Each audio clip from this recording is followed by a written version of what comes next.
Morgan, how you doing? Okay, listen, Hope and Alan are already in the pool. Oh, good. Maybe I'll get them to stay for dinner. And I just called Derek, and he's coming, too. Well, the more the merrier. All right, I'm gonna go change. Yeah, I'll come too. Nola, you want to... Yeah, in a minute. I'll be there. Okay.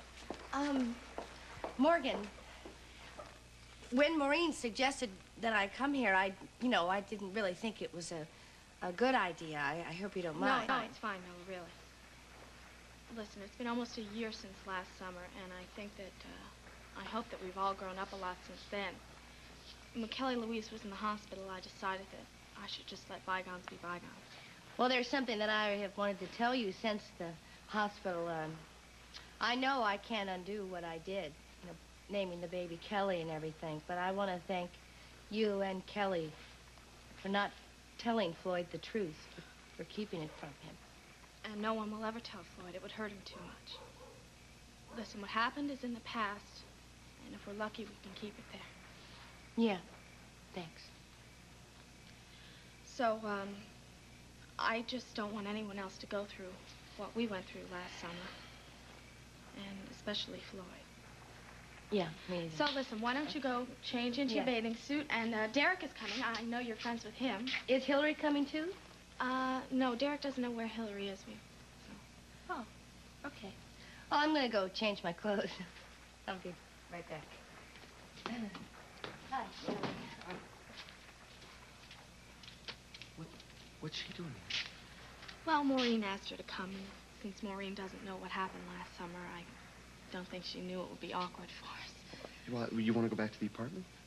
No, Derek, is coming over, and I think just because Nola's here, it shouldn't really be awkward for us. And, Kelly, I might be wrong, but I really think that she's sorry for what happened last summer. And I think we should put what happened in the past now. I think you're right. Well, what we have is so special, nothing could ever touch it. I made some mistakes in the past. Well, I just hope that I won't be paying for them for the rest of my life. Oh, that was so refreshing. Oh, yeah? Yeah. Wonderful. Listen, I have just taken some steaks out of the freezer, so why don't we all relax and just stick around and have dinner, all right? That sounds terrific. That's great. And I'm going to contribute the salad. All right, good. All right. I guess Morgan has told you that Nola is here, right? Yeah, I ran into her. It's cool. I mean... You sure? Yeah, it's all in the past. I guess we might as well just get over it. I'm ready. Maureen! Hi. Listen, have you ever met Alan Spaulding? No. No. I'm so glad to meet you Thank you. finally. They're going to stay around for a cookout? Well, good. That sounds like fun. Yeah. Listen, if I'm going to contribute the salad, I better get going. Oh, what can I do to help? Nothing. Well, I don't know. I'm going to prevail on the expert here to start the fire. Maybe you could give him a hand. Oh, I'd be glad to. All right, right this way. All right. Well, I think I'll call Emily and tell her we won't be home for dinner. Yeah, good idea. Well, I was so glad that you stopped by the house and invited us by. I know that there's been sort of a strain between us. What was between Rita and me is over. It's dead, and I'm not going to let it hurt me anymore. I want to think about the future. So what I think we should do is never mention her name again. I like that idea very much. Good. Well, I think I better clean up this grill. Yeah. Get a fresh start. Listen, I bet if you really wanted to clean up those ashes, I couldn't stop you. Oh, I'd love to. Just.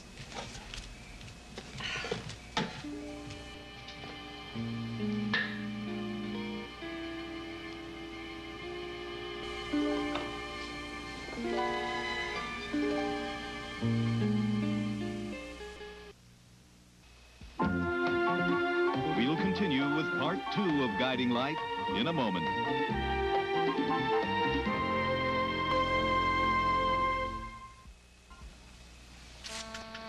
Oh, boy, I'm glad a cool breeze came on and stirred up the air a little bit. Yeah, it's really nice.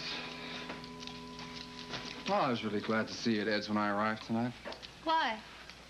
Well, it made me feel a little less like the odd man out. More than that, it means that all that other mess is over now.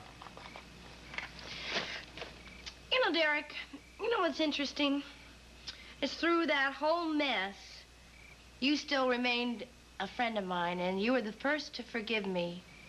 I remember you said that I did something really dumb and really stupid, but that didn't interfere with our friendship. Well, it was long over by the time I found out about it. Besides, Kelly and Morgan were happily married by then.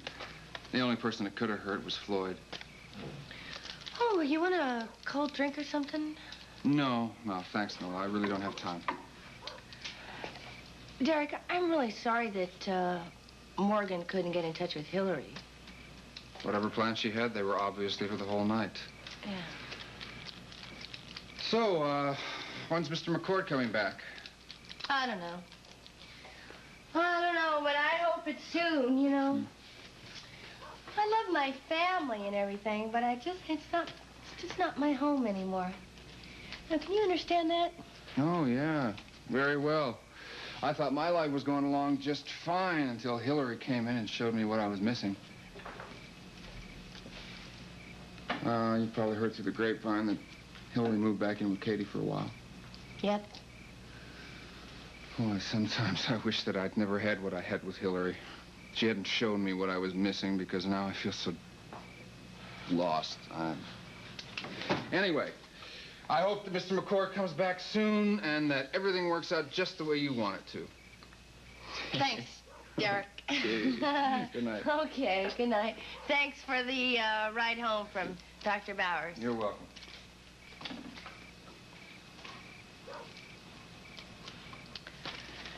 I bet anything that Hillary spent the night with Tony. I don't know whether to feel happy for Tony or feel sad for Derek.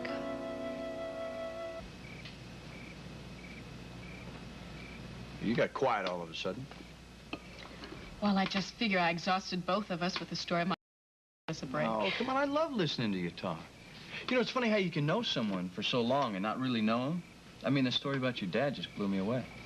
Well, it was a pretty traumatic time for me, let me tell you. But the Bowers have made me feel so much a part of their family, I guess maybe it happened for a reason. I know I've told you this before, but you're very easy to talk to. So are you. Good, I'm glad. I don't believe it, it's midnight. Well, I'll get the check. Just before we go, I want to say something that I've kind of wanted to say all night. I like spending time with you like this. And I know that the situation between you and Derek is pretty complicated. Tony, my whole life is complicated. And I'm just taking it one step at a time. Now, if you could understand that and go along with it, I don't see why we can't have more dinners like this and just enjoy each other's company. I do understand. And of course I go along with it. Good, I'm glad. What's all that about? I've spent the entire evening with you, and not once have I thought about something that's been a big problem for me.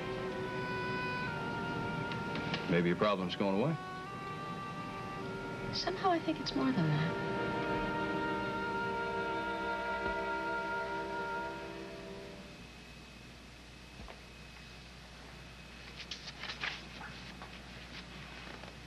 Rose. I have to find my way back. I have to. Carrie. Honey. Sorry, you're talking. Listen, don't you think it's time we go to bed? Rose. Hmm? Rose, I'm really scared.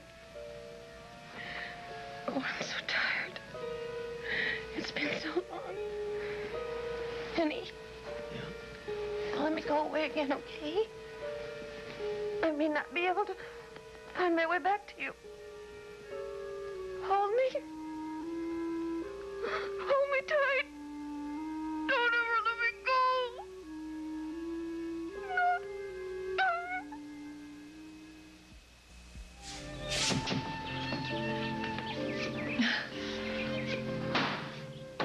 Good morning. Good morning. I heard Kelly Louise crying this morning. I know. Floyd was in there like a shot. Yeah. Listen, are you and Floyd still planning on having the christening this week? Well, it depends. It just depends on, you know, if Mr. McCord gets back and everything, because he's planning this big party and everything. Yeah. And then I have to figure out the right time to tell Mr. McCord that Floyd is Kelly Louise's father. Oh, look, Nola, I know you're worried about that, but I don't think you have to be. I watched Mr. McCord at the hospital when Kelly Louise was there, and From what I observed, he has very deep feelings for both you and the baby, so I'm sure anything you have to tell him, he'll understand. Talk about deep feelings. I saw you and Dr. Bauer together, you know. I'm really glad Derek's there so he could drive me home. I wouldn't have your little sister tagging along. Well, yeah, Ed's a very special man. But I do have to be careful and make sure I don't use that openness and kindness as a temporary solution to my own problems. It'd be a very easy thing to do, and without ever knowing it. Yeah, I know that feeling. You know, Nola, I am so proud of you for having the strength not to go through with that wedding this summer, even though you knew you were pregnant. Well, I wasn't. I just didn't love Floyd enough, you know. I mean, I would have made his life miserable. Yeah, well, that's what I mean. I mean, I know when you got pregnant, you were very much in love with Floyd, because he told me so.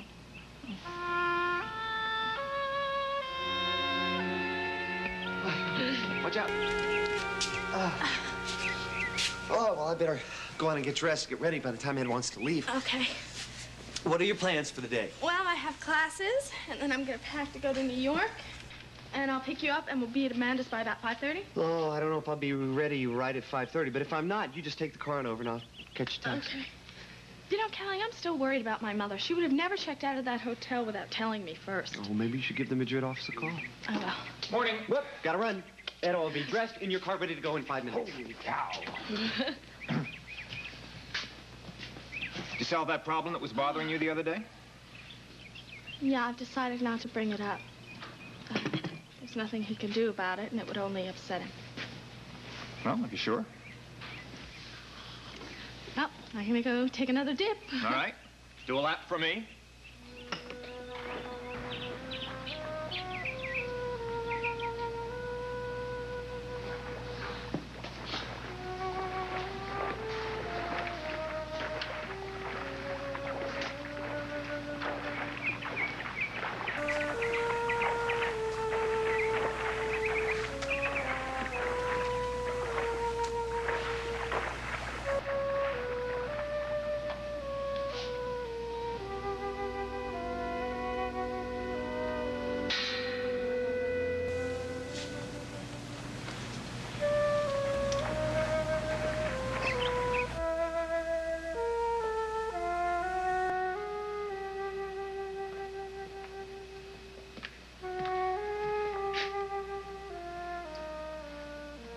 Are you sure you feel up to going to work today? Oh, honey, am I looking forward to it after all those days cooped up in that hospital. Cooped up?